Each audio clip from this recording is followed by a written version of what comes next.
Yo,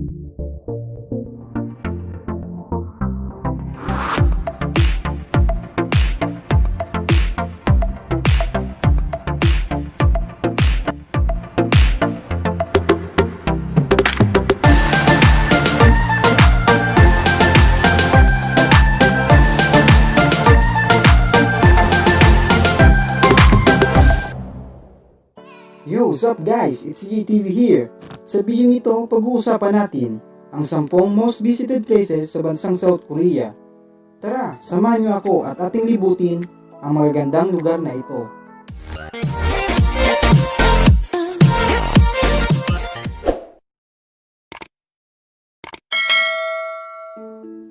Number 1. Changgyeokgung Palace. Sa 5 ingranding palasyo na itinayo ng Joseon Dynasty noong ika-15 siglo ang paligid ng Seoul. Ang palasyong Changgyeokgung ang pinakapaboritong tahanan ng hari at ng pamilya nito.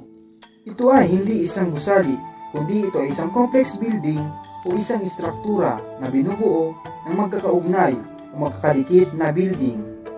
Ang bawat kwarto nito ay may iba't ibang layunin. Ang ilan ay para sa akomodasyon. Ang iba naman ay mga silid aklatan, silid kainan at meron ding silid para sa mga pagpupulong ng mga hari at ng mga may matataas na katungkulan dito. Maglaan din ng ilang oras para sa 78-acre huwon o hardin ng palasyo. Puno ito ng mga daanan, pagoda, sapa at mga lawa.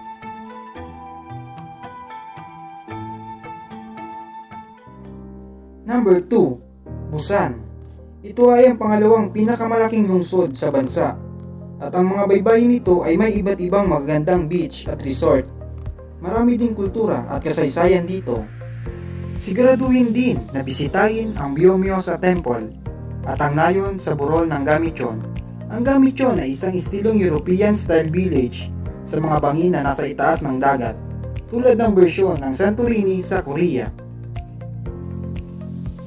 Para naman sa mga mahilig sa seafoods, ang Jagalchi Market ang dapat niyong puntahan dahil isa ito sa pinakamalaking commercial seafoods market. Ang bahagi ng merkado ay bukas sa mga mamimili. Marami ding maliliit na restaurant na pwedeng ipaluto ang iyong nabili at maaari mo itong kainin dito na mismo.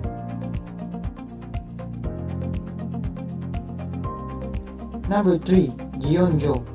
Ang makasaysayang lungsod na ito na dating spiritual na kabisera ng Joseon Dynasty na halos 90 minutes lang ang biyahe sa pamamagitan ng tren mula sa Seoul. Ito ay tahanan ng maraming mga sinaunang templo at dambana kasama ang isang Hanok village.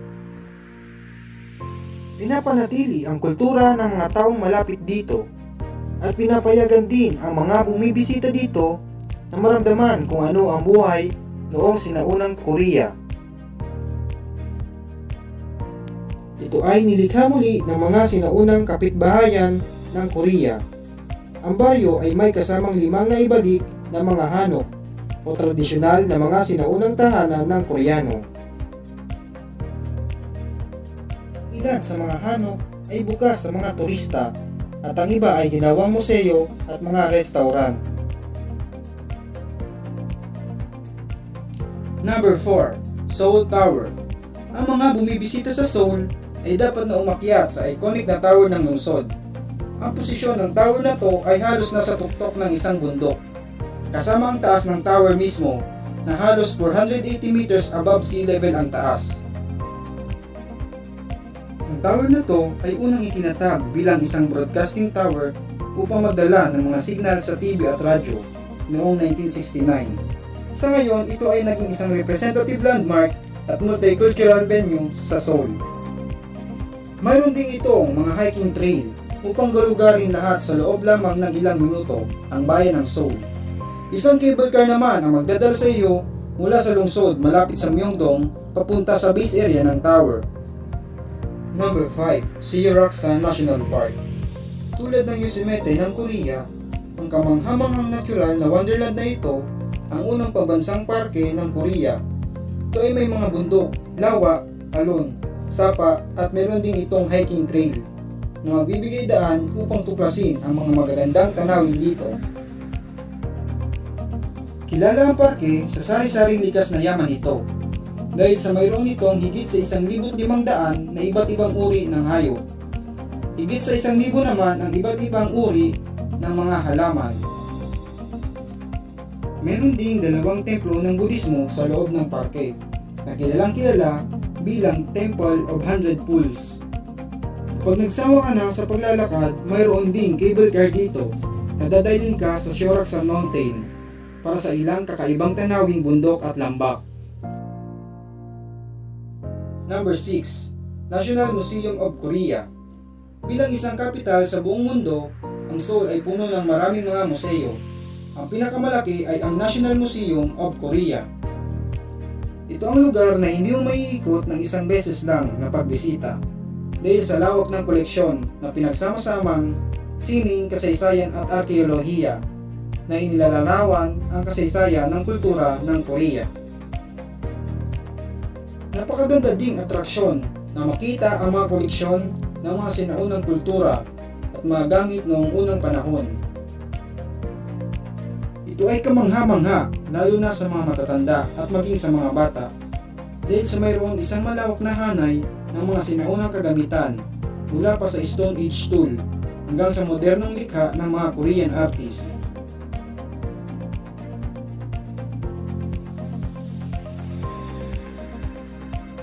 Number 7.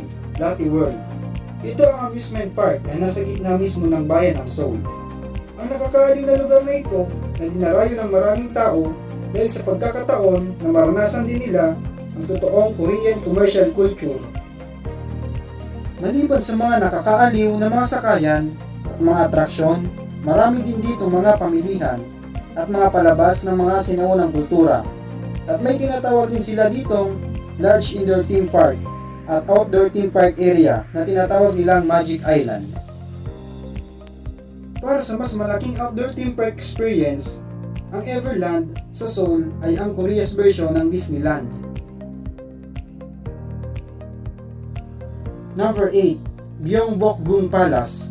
Kilala rin ito sa tawag na Northern Palace. Ang Gyeongbokgung Palace na dumaan sa ilang hindi kapanipaniwalang kaguluhan sa mga nakaraang taon. Ito ay unang itinayo noong 1395 sa panahon ng Joseon Dynasty na nagtayo ng 5 malalaking palasyo sa paligid ng Seoul.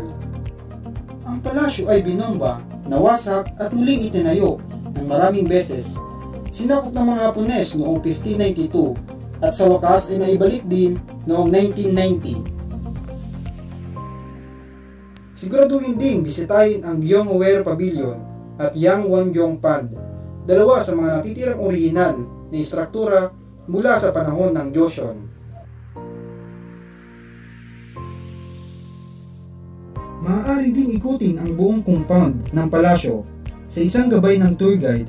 Mayroon ding 2 museo sa loob ng bakuran, ang National Palace Museum at National Folk Museum. Number 9. Gwanghwamun Gate. Ang atraksyon ng isang malahiganting gate na ito na dating bukasan ng fortress wall papuntang Gyeongbokgung Palace. Ito ay orihinal na itinayo kasama ang palasyo noong ika-15 siglo, ngunit ito ay nawasak at muling itinayo ng maraming beses.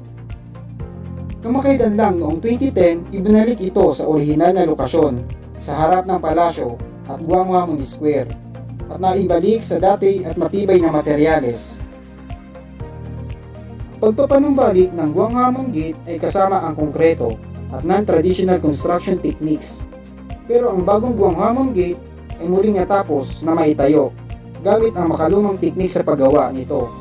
Gamit lamang ang mga native woods at handmade fittings. Number 10. Bulguksa Temple. Ang Bulguksa Temple ay isinasaalang-alang ng marami bilang isa sa pinakamahalaga sa bansa dahil sa kasaysayan ng templong ito. Ang templo ay itinuturing bilang isa sa obra maestra of the Golden Age ng Buddhist art sa kaharian ng Silla. Ito ay kasalukuyang head temple of 11th district ng Jogye Order ng Korean Buddhism.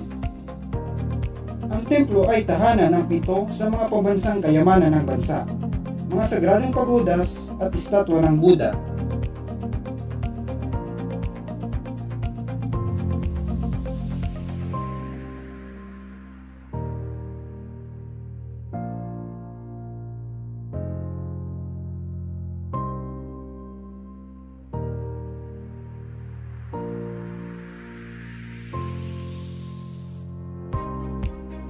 At dyan nagtatapos ang ating istorya. Please subscribe to my YouTube channel at pakihit ang notification bell para lagi kang updated sa mga bagong upload videos natin. Thanks guys, and see you in my next videos.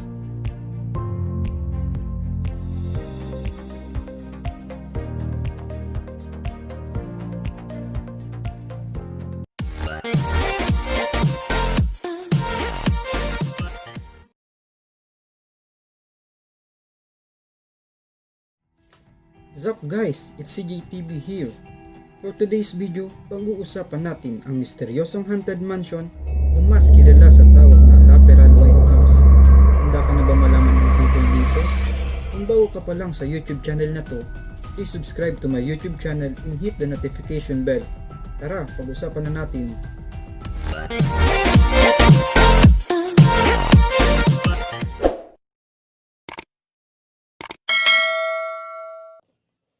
Ang Laperal Guest House o mas kilala sa tawag na Laperal White House ay matatagpuan sa Baguio at ito ay ipinatayo ni Roberto Laperal o mas kilala bilang Don Roberto at ang kanyang asawa na si Victorina Laperal na mas kilala bilang Doña Victorina. Ito ay itinayo noong 1930s. Ang bahay ay disenyo gaya sa Victorian style. Ipinatayo ito ni Don Roberto at Doña Victorina upang gawing bahay bakasyonan. Noong panahon ng World War II, ang Laperal White House ay inukupa ng mga sundalong Hapones upang gawing kuta. Sa kasamang palad, brutal nilang pinahirapan at pinatay ang mga napaghinalaang mga espiya na nagtratrabaho para sa Estados Unidos. Kabilang sa mga ito ang pamilyang Laperal, maliban kay Don Roberto na nakaligtas sa digmaan, ngunit sa hindi sinasadyang pagkakataon, siya ay nadulas at nahulog sa hagdan ang naging sanhi ng kanyang pagkamatay. Noong pagkamatay ni Don Roberto at Doña Victorina, ang bahay ay inilipat na sa ibang pangalan, walang nabanggit kung kanino. Ito ay sapat na pinangalagaan, ngunit sa kabila ng pagiging sarado sa publiko sa mga nakaraang taon, hindi ito napigilan ng paulit-ulit na alingaw ng mga hindi maipaliwanag ng mga espiritu. Maraming kwento ang mga taong dumadaan na papasulyap dito. Dahil sa kagandahan ng disenyo ng malamansyon na ito, may mga nagsasabing may nakita silang isang maliit na batang babae na nakatayo ng walang galaw sa ikatlong hakbang ng hagdanan na nasa harap ng bahay. May ilan naman na nakakita sa babaeng nakasilip sa salamin ng bintana. Ang ilan naman ay nakarinig ng mga galit na tinig at malakas na mga ingay mula sa loob ng bahay, kahit na ito ay ganap na walang tao sa looban. Ang iba naman ay inangkin na mayroon silang kagilagilalas na pakiramdam at nakikita, maging ang gwardiya na pumapasok sa gabi. Isang araw, ang tagapag-alaga ng bahay na nananatili sa ibang bahay sa loob ng lugar ay inutusan ang isang bantay na putulin ang isang halaman sa isang bahagi ng bahay. At ang bantay ay nagkasakit at hindi makalakad ng ilang araw. Binahagi din ng isang bantay ang kanyang personal na karanasan sa loob ng bahay. Minsan, habang ginagawa niya ang mag-ikot sa loob ng bahay, tumawag sa kanya ang kanyang asawa. Maging maayos naman ang kanilang pag-uusap, hanggang sa tinanong siya ng kanyang asawa kung sino daw ang kanyang kasama sa mga oras na iyon. Na tila may naririnig daw ang kanyang asawa na parang tinig ang boses ng isang babae. Ngunit ang sabi ng kanyang asawa ay mag-isa lang daw siyang nag-iikot sa loob ng bahay. Maging ang mga residente at kawani ng mga kalapit na establishmento ay mayroon binahagi ng mga istoryang kakilakilabot na kanilang nasaksihan sa nasabing White House. Isa na dito ang insidenteng kinasangkutan ng isang manghuhula na nangyari sa isang kainan sa tapat lamang ng kilalang White House. Nang tumingin ang manghuhula sa salamin ng kanilang kinakainan, siya ay natigilan nang makita niya ang isang babae na nakatayo sa likuran niya, kasama ang aninag ng nasabing bahay. Binahagi din ni Vincent Tabor ng Lakbay Baguio ang tungkol sa kanyang personal na karanasan noong siya ay nasa sekundaryo pa lamang. Ulat niya, nakita nila ng kanyang kaibigan ang isang puting figura na bumaba mula sa ati hanggang sa harap ng balkonahe Bigla siya nang tumakbo ang kanyang kaibigan, kaya pati siya ay napatakbo din. Nang tinanong niya ang kanyang kaibigan kung bakit ito napatakbo, ang sabi ng kanyang kaibigan ay nakakita siya ng isang babaeng papalapit sa kanila. Ngunit sino nga ba ang nasabing maliit na batang babae sa hagdan at ang babaeng nasa bintana?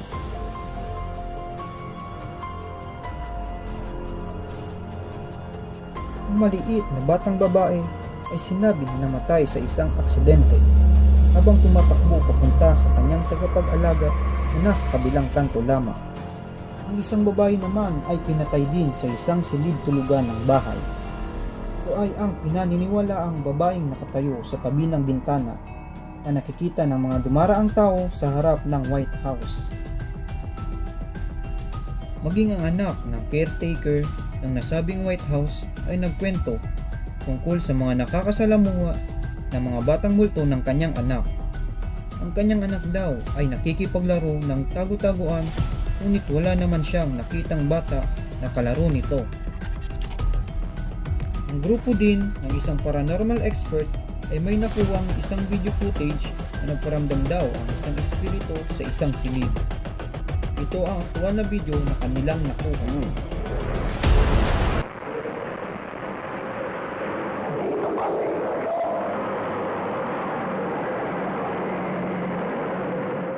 Ngayon, ang Laperal White House ay pagmamay-ari na ng tycoon na si Lucio Tan.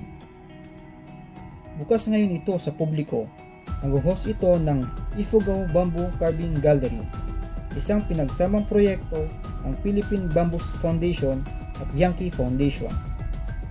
Ang exhibit ay naglalayong maipakita at mapansin ng publiko ang pagtaas ng kahalagahan ng kawayan sa pagpapanatili ng sining at kultura ng Cordilleras, pag-iwas sa pagguho ng lupa at pagkontrol sa polusyon. Naniwala ka man o hindi sa mga nakakakilabot na kwentong ito, ang Laperal White House walang pagtanggi na nakakuha ito bilang isa sa nakakatakot na reputasyon ng mansyon na ito. Kung ito man ang kasaysayan ng tahanan o aktwal na mga pangyayaring paranormal na naganap, ay pinaniniwalaan pa rin ng marami na isa ito sa mga nakakatakot na mansyon sa Pilipinas. Ang reputasyon ng White House na ito ay maaaring produkto ng mahaba at madugong kasaysayan nito. At diyan nagtatapos ang ating istorya ng misteryosong haunted mansion o Laperal White House. Sana ay inyong nagustuhan ang istoryang ito at nakapulot ng kahit kunting kaalaman. Please huwag niyong kakalimutan mag-subscribe sa aking YouTube channel at paki-hit ang notification bell para updated ka sa mga bagong istorya na tiyak makakapulot ka ng bagong kaalaman. Thank you guys, see you in my next story.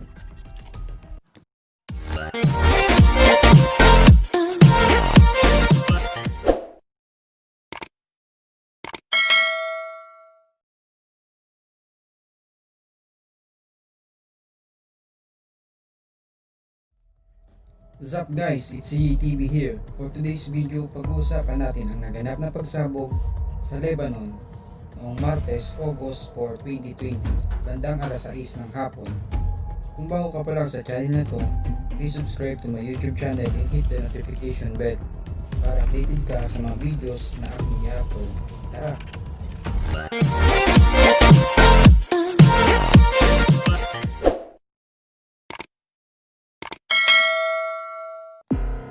Ano nga ba ang nangyari sa Beirut Port sa Lebanon?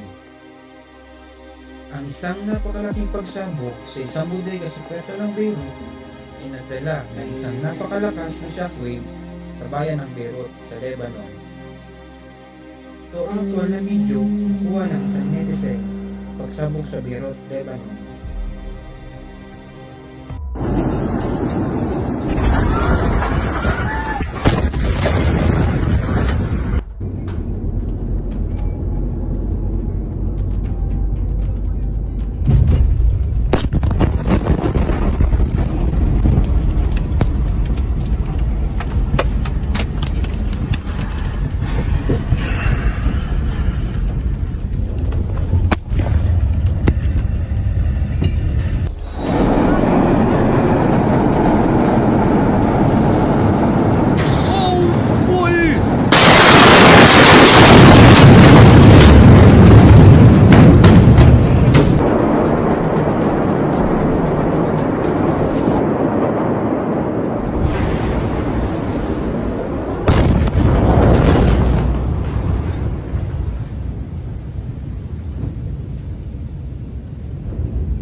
الله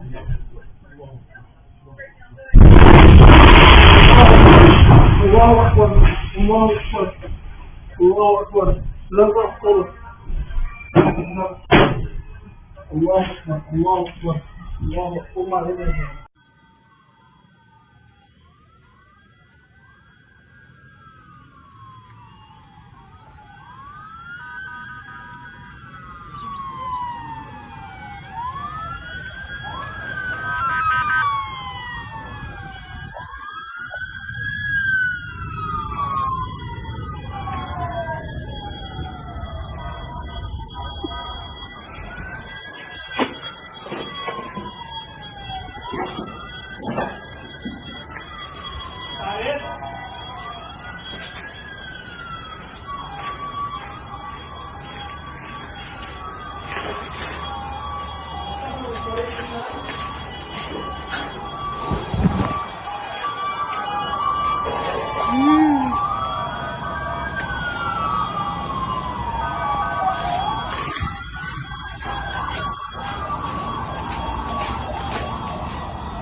Ang lakas ng pagsabog ay nagdulot ng napakalaking pinsala sa bansang Lebanon.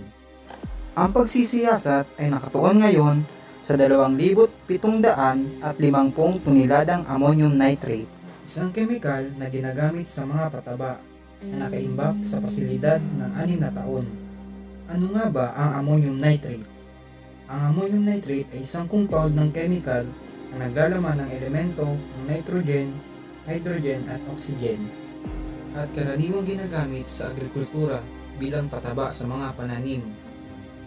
Ammonium nitrate does not burn on its own.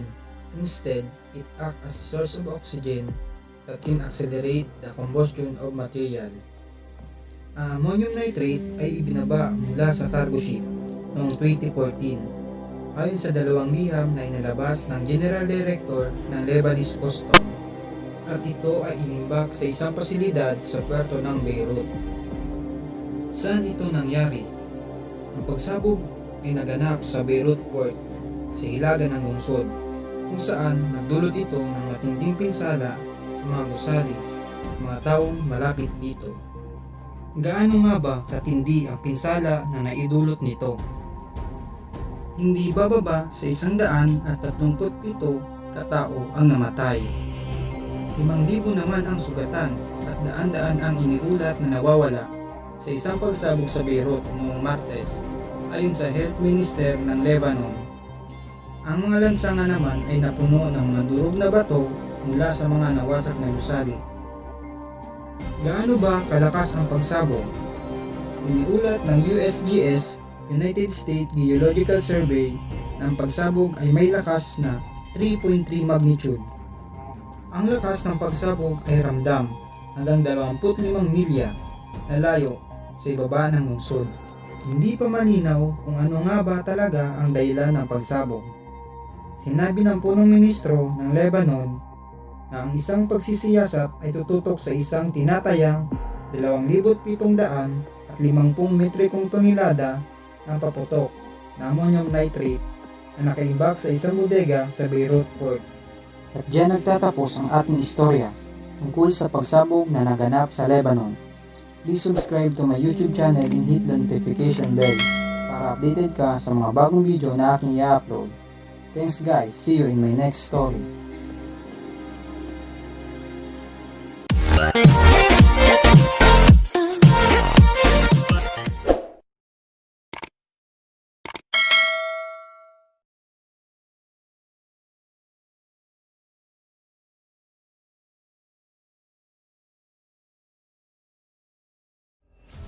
What's up guys, it's CJTV here. For today's video, pag-uusapan natin ang 8 pinakadelikadong bulkan sa buong mundo. Kung bago ka pa lang sa YouTube channel na to, Please subscribe to my YouTube channel and hit the notification bell para updated ka sa mga bagong video na aking i-upload. Tara, simulan na natin.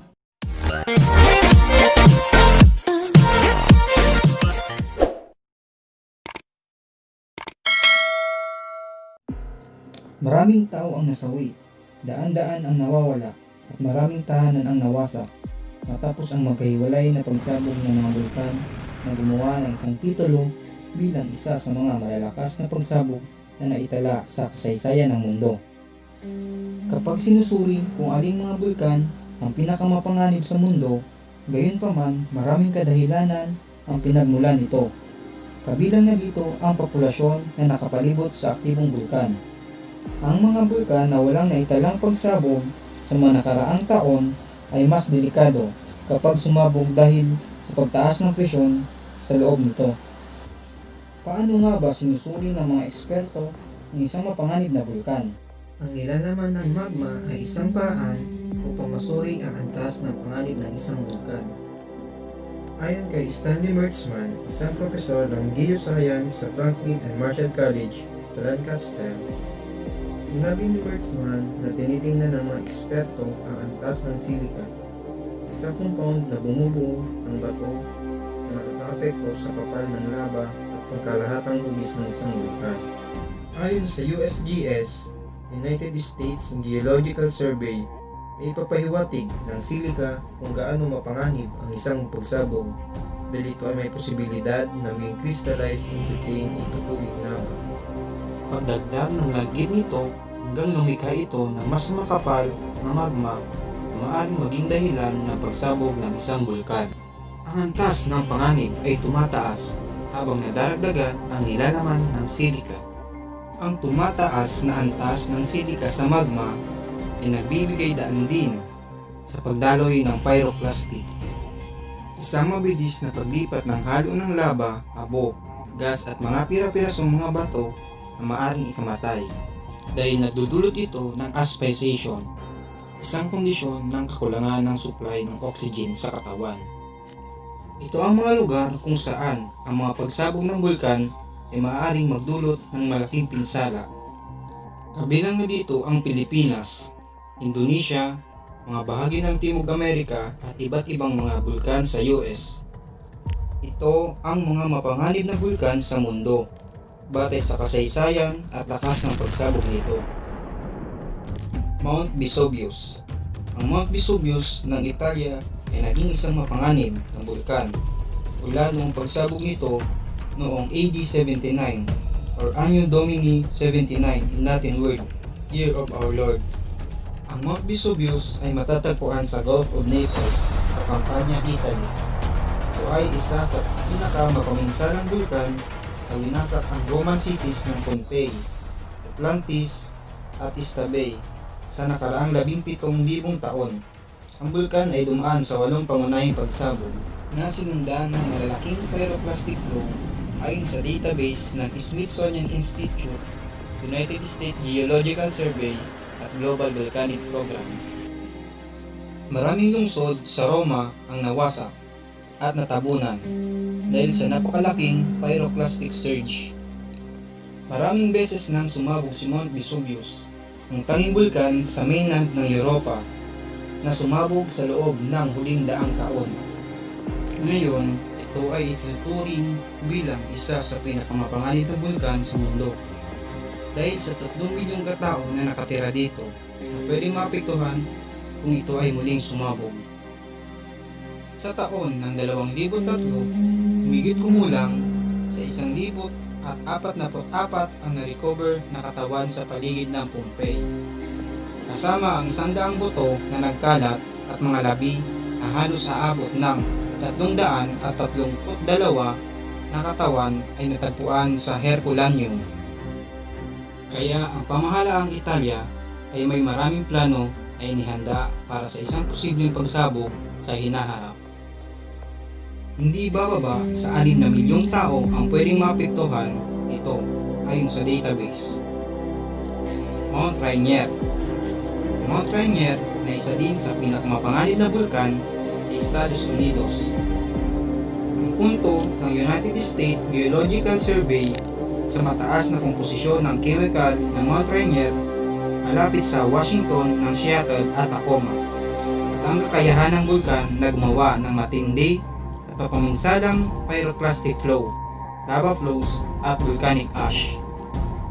Ang init mula sa lava flow ng Mount Rainier ay maaaring makatunaw ng niebe sa bulkan na magdudulot ng isang mabilis na pag-agos ng putik, mga bato at lahar.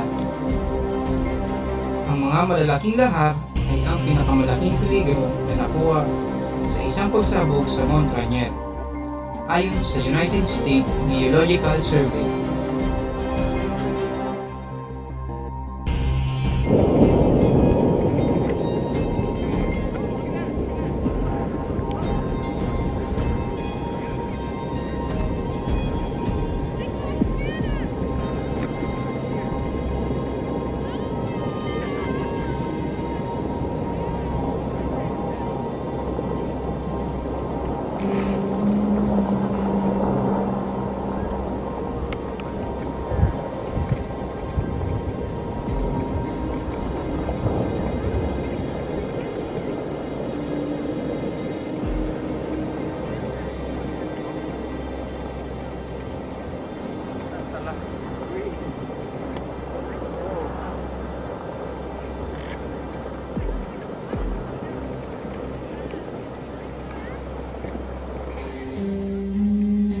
Mahigit sa 2 milyong tao ang maaapektuhan sa isang pagsabog sa hinaharap, ayon sa Global Volcanism Program. Nova Rota Volcano. Ang Nova Rota Volcano sa Alaska at May National Park ay ang bulkang na nabuo noong 1912 na isa sa pinakamalaking pagsabog na naganap sa mundo noong ika-20 siglo, na nagdala ng halos 30 kubiko ng abo at lumika ng matinding ash flow. Ang pagsabog noong 1912 ay nakabuo ng isang sulfurous ash sa buong timog ng Alaska at ilang bahagi ng Canada. Pagkaraan ng 3 araw, ang mga tao sa kalapit na lugar ng Kodiak ay lumisan dahil sa sakit sa mata at mga isyu sa paghinga na sanhi ng ashfall, ayon sa USGS, United States Geological Survey. Mount Pinatubo. Ang Mount Pinatubo ay isang aktibong bulkan sa bundok ng Zambales na matatagpuan sa hangganan ng tri-point ng mga lalawigan ng Pilipinas, Zambales, Tarlac at Pampanga, sa gitnang Luzon na nasa hilagang isla. Ang kasaysayan ng pagsabog nito ay hindi alam ng karamihan. Bago ang mga pre-eruption ng bulkan, noong ika-1971 bago ang Hunyo. Ang Pinatubo ay malakas na sumabog. Nasakop ng makakapal na abo ang mga kagubatan na sumusuporta sa populasyon ng ilang libong katutubong itas. Ang Mount Pinatubo ay isa sa pinakatanyag dahil sa pagsabog nito noong June 15, 1991. Ito ang pangalawang pinakamalaking pagsabog noong ika-20 siglo, pagkatapos ng Nova Rota Volcano sa Alaska noong 1912. Ang prediksyon ng climactic eruption ay naging daan upang lumisan ang libu-libong mga tao mula sa mga nakapalibot na lugar na nagsalba ng maraming buhay. Ang mga nakapalibot na lugar sa bulkan ay napinsala dahil sa pyroclastic surge, pyroclastic falls at pagbaha ng lahar na nagdulot ng malawakang pagkawasak ng infrastruktura. Binago ang mga sistema ng ilog ng maraming taon pagkatapos ng pagsabog.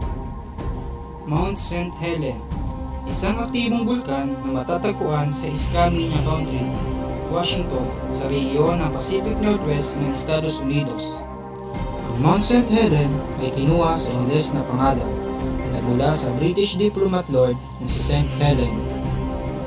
Ang bulkan ay matatagpuan sa Cascade Range at bahagi ng Cascade Volcanic Arc, isang segment ng Pacific Ring of Fire na may kasamang higit sa 160 na aktibong bulkan. Ang Ang bulkan na ito ay kilalang kilala sa pagsabog ng abo at pyroclastic flow. Ang Mount St. Helens ay pinakakilalang kilala dahil sa mga pangunahing pagsabog nito noong May 18, 1980, ang pinakahuli at pinakamapaminsalang kaganapan ng bulkan sa kasaysayan ng US. Ang Mount St. Helens National Volcanic Monument ay nilikha upang mapanatili ang bulkan at payagan ang mga sayantipiko na pag-aralan ang mga ito. Mount Agung. Ang Mount Agung ay matatagpuan sa Indonesia. Ito ay mayroong huling pangunahing pagsabog noong ika-1963 at 63 na kung saan ay isa sa pinakamapaminsalang pagsabog sa kasaysayan ng bansa. Ang pagsabog ni Mount Agung noong ika-1963 ay tumagal ng halos 11 buwan na gumawa ng mapanganib na pagbagsak ng abo at pyroclastic flow na humantong sa higit sa 1,000 pagkamatay at pinsalang idinulot nito sa mga ari-arian. Ang ash fumes sa taas ng bulkan ay patuloy na inobserbahan sa buong taon ng 2018. Kasunod ng isa pang pagsabog noong November 2017, ang bulkan ay matatagpuan sa isang rehiyon na may populasyon na halos 4 na milyon ayon sa Global Volcanism Program. Mount Fuji. Ang bantog sa Japan na si Mount Fuji ay hindi sumabog mula pa noong ika-1707. Isang malaking lindol na mas maaga pa sa taon na iyon ay naitakda. Ayon sa ulat mula sa programang Volcano World ng Oregon State University. Noong ika-2014, binalaan ng mga eksperto na ang Mount Fuji ay nasa panganib sa isa pang pagsabog kasunod ng lindol na umabot ang lakas ng 9.0 na tumama sa Japan noong ika-2011. Ayon sa mga mananaliksik, ang lindol ay nagtaas ng presyon sa ilalim ng Mount Fuji. Kung ang Mount Fuji ay sumabog muli, higit sa 25 milyong tao sa kalapit lugar ang maaaring maapektuhan ayon sa Global Volcanism Program. Mount Merapi ay isa sa mga pinakaaktibong bulkan sa Indonesia. Ang Mount Merapi ay patuloy na sumabog ng maraming siglo ayon sa NASA. Ang pinakamalaking panganib ng Mount Merapi ay ang mga pyroclastic flow na maaaring kumalat sa mga malawak na lugar at makakasama sa mga tao. Muling sumabog ang Mount Merapi na nagdala ng usok sa himpapawid at udyok sa paglisan ng maraming tao sa rehiyon. Higit sa milyong katao ang nakatira malapit sa Mount Merapi ayon sa Global Volcanism Program. Diyan nagtatapos ang ating istorya tungkol sa 8 pinakamapaminsalang bulkan sa kasaysayan ng mundo. Don't forget to subscribe to my channel and hit the notification bell para updated ka sa mga susunod pang video na ating pag-uusapan.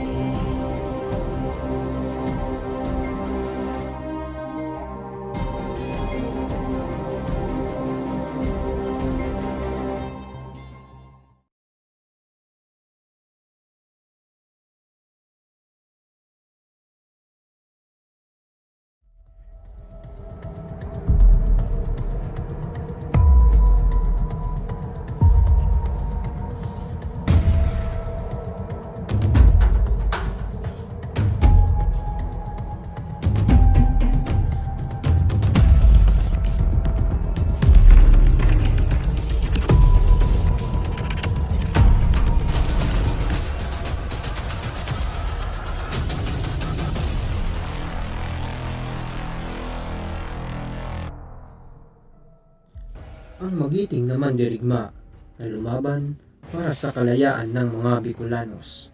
Sa kagubatan ng Ginubatan Albay, may nakatagong mundo sa ilalim ng lupa, mga madidilim na lagusan at mga nakaliligaw na pasilyo.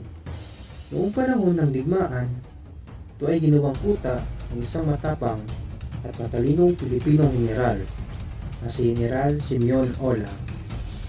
Isang general na kailanman hindi mahuli-huli ng mga Amerikanong sundalo dahil sa kakayahan nitong maglaho ng parang bula na walang naiiwang bakas. Maraming tao ang naniniwala na may anting-anting si General Ola dahil hindi ito mahuli-huli ng mga Amerikano. Ang agimat daw na yon, ayon sa kasaysayan, kapag ginamit niya ang bisa nito ay bigla na lang ito maglalaho na parang bula. Anting-anting nga ba o aking katalinuhan? Tara at ating tuklasin. What's up guys, it's CJTV here. Kung bago ka pa lang sa channel na to, please subscribe to my YouTube channel and hit the notification bell para updated ka sa mga bagong videos na ating pag-uusapan.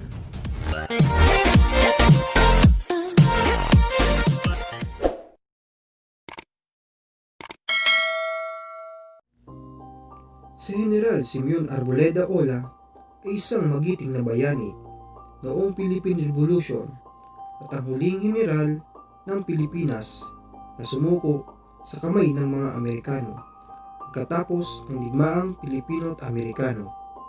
Si General Simeon Ola ay ipinanganak noong September 2, 1865 kina Vicente Ola at Apolonia Arboleda. Siya ay nag-aral sa Mater Salutis College Seminary at nag-aral ng pilosopiya. Ngunit hindi ito nakapagtapos ng kurso dahil sumali siya sa lokal na sangay ng Katipunan sa kanyang bayan sa lalawigan ng Albay at kalaunan ay naging pinuno. Sa tulong ng isang kuro paroko ay nakakuha siya ng mga armas upang suportahan ang kanyang mga tauhan. Sa kanyang katapangan, inikayat niya ang mga kalalakihan upang sumali sa kanyang puwersa. Ang ilan sa mga ito ay ang mga bilanggo na kanyang hinikayat din upang sumali sa kanyang puwersa sa tulong ng jail warden na si Sergeant Luame. Noong April 1898, nakipaglaban siya sa bayan ng Kamalig, Albay at napromote bilang Kapitan General Vito Villarmino, ang punong commander ng Revolution Forces sa Bicol Region. Noong January 23, 1900, muli siyang napromote bilang Major pagkatapos ng isang mapangahas na pag-ambush na umantong sa pagbihag ng 3 sundalong Amerikano. Noong February 1900, ang kanyang pinsan na si Jose Arboleda ay namatay sa madugong bakbakan laban sa mga Amerikano sa Arimbay, Legazpi City. Ngunit sa pangyayari na yun ay hindi pa rin pinanghinaan ng loob si General Ola. Sa halip ay nagpatuloy pa rin ang kanyang pakikipaglaban at marami pang mga kalalakihan ang sumali sa kanyang puwersa. Muli siyang nakipaglaban sa lugar ng binugsakan sa Gitubatan, Albay kasama ang hukbo ni Colonel Ingracio Orenz. Ang balak ng hukbo ay para maantala ang pagpasok ng mga Amerikanong sundalo sa northern sector ng poblasyon. Si General Ola at Colonel Orenz ay galit na nakipagbakbakan laban sa pwersa ni Colonel Dor. Sa loob ng buwan ng July 1901, ang hukbo ni General Ola ay nagpahinga ng ilang sandali. At noong August sa parehong taon ay ipinagpatuloy ulit ang kanyang pag-atake sa bayan ng Huwas Albay. Kaya sineryoso siya ng mga Amerikano dahil sa kanyang makakasunod na magigiting na pag-atake sa bayan ng Albay. Si General Ola ay nagpatuloy pa rin sa kanyang pag-atake noong June 15, 1903. Sinalakay niya ang ika-31 na Philippine Scout Garrison sa ilalim ng utos ni Sergeant Nicolas Napoli sa Obillar, Albay. Noon pa man ay marami nang sumukong mga Pilipino sa kamay ng Amerikano. Ngunit hindi ang isang magiting na sundalo na si General Simeon Ola na nakipaglaban hanggang sa huli. July 4, 1901, si General Villarmino ay sumuko sa Amerikano. Ngunit hindi ang ating magiting na bayani na si General Simeon Ola. kundi pumunta ito sa bundok at doon niya pinagpatuloy ang pakikipaglaban sa mga Amerikano. Dahil sa kanyang katapangan at mithiin na ipagtanggol ang bayan, siya ay naging Brigadier General at naging Overall Commander of the Rebel sa Bicol Region. Kahit alam ni General Ola ang lakas ng pwersa ng mga Amerikano, hindi ito nagpatinag at ipinagpatuloy pa rin ang pakikipaglaban sa mga Amerikano dahil alam niya na may kahinaan din ang mga ito. Even at that time, nakita nila na siyempre may kahinaan din. Okay kayo dyan, nasa bakto nyo kayo. Pero oras na nagland kayo dito sa amin at napunta kayo dito sa kagubatan namin, ay may paraan kami kung pumayag kami kayo labanan. Kasi yung terrain ay kabisado namin. Mula 1900 hanggang 1903, 3 taon naging sakit ng ulo ng mga Amerikano itong magiting na bayani na si General Simeon Ola dahil hindi ito mahuli-huli ng mga Amerikano. Ang tanong, paano nga ba niya nilabanan at tinakasan ang mga Amerikano? Totoo nga ba ang agimat nito? O sadyang talino't galing ang kanyang ginamit upang utakan ang mga Amerikano?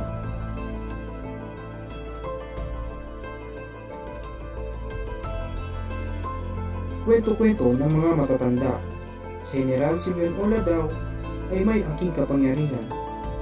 Katunayan, ito ay nakasulat sa kanyang huling kasulatan at nabanggit niya dito na meron siyang angking kapangyarihan na nakalagay sa isang maliit na bote. Agimat nga ba o angking katalinuhan? Sa lalawigan ng Albay, may nakatagong mundo sa ilalim ng lupa. Isa na dito ang Lumimbot Cave sa Barangay Mapako, Inubatan, Albay. Isa ito sa naging kuta ni General Simeon Ola at ng kanyang mga kasamahan. Hindi mo ito aakalaing pwedeng pagkutaan dahil sa lagusan pa lang ito ay bubungad sa iyo ang napakalalim na tubig. Sa dulo naman ng tubig ay maliliit naman na mga pasilyo ang bubungad sa iyo. Ayon sa mga taga rito, minsan daw ay umaabot ng kesame ang taas ng tubig sa kuwebang ito. Malaki rin ang posibilidad na ginamit ni General Ola ang taktikang ito, ang pabagong-bagong antas ng tubig upang utakan ang mga Amerikano.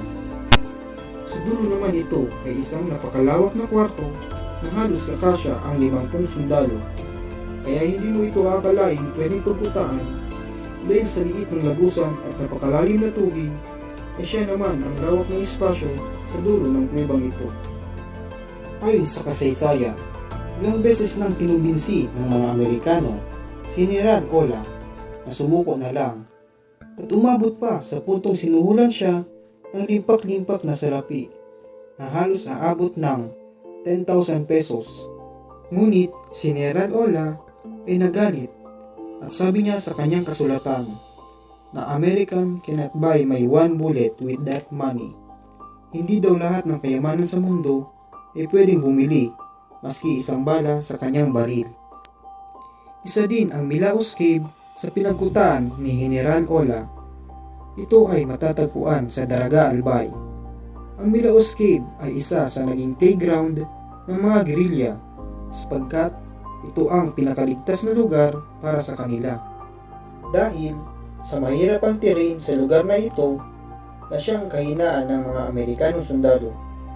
Kilala si General Ola sa kanyang taktikang gerilya. Kahit alam naman ni General Ola na walang panama ang kanilang mga sandata laban sa mga Amerikano, kaya imbis na sila ay makipagbakbakan sa kapatagan, dinala nila ang mga Amerikano sa masusukal na gubat sa Albay. At dito, kakampi nila ang kalikasan at alam nila ang pasikot-sikot at mga lusutan sa lagusan ng mga kuweba.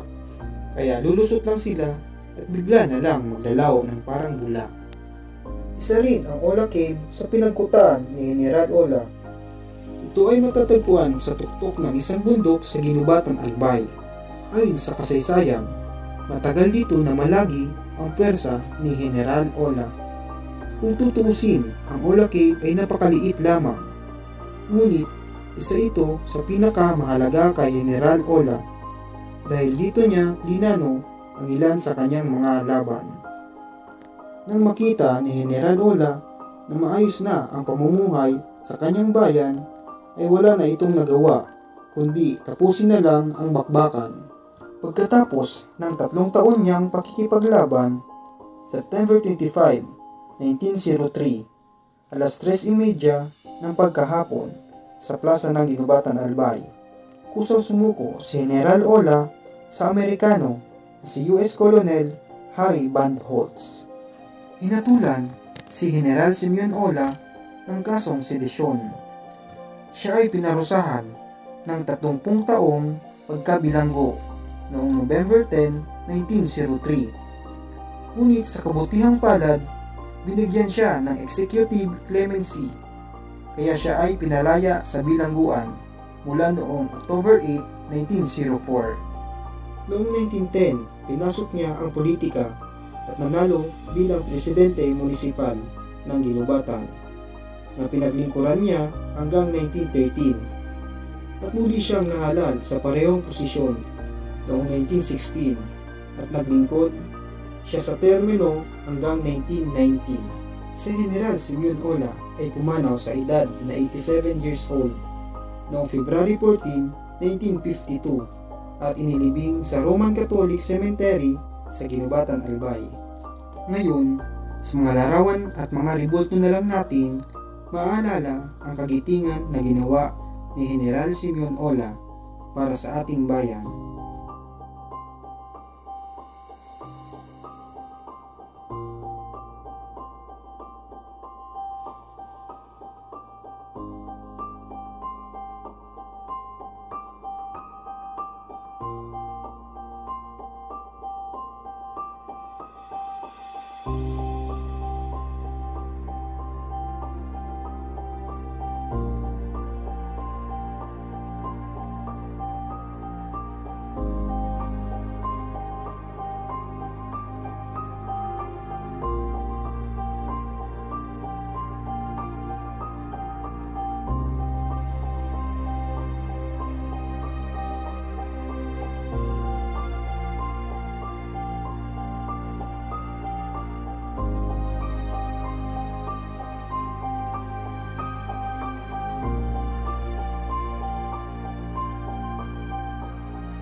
Base sa huling kasulatan ni General Simeon Ola, ang kanyang pagsuko sa kamay ng mga Amerikano ay hindi nangangahulugan ng kaduwagan, kundi para sa kapakanan ng kanyang mga tao at sa katahimikan ng lugar ng rehiyon ng Bicol. At diyan nagtatapos ang ating istorya. Please subscribe to my YouTube channel and hit the notification bell para updated ka sa mga bagong istorya at tiyak makakapulot ka ng bagong kaalaman. Thanks guys and see you in my next story.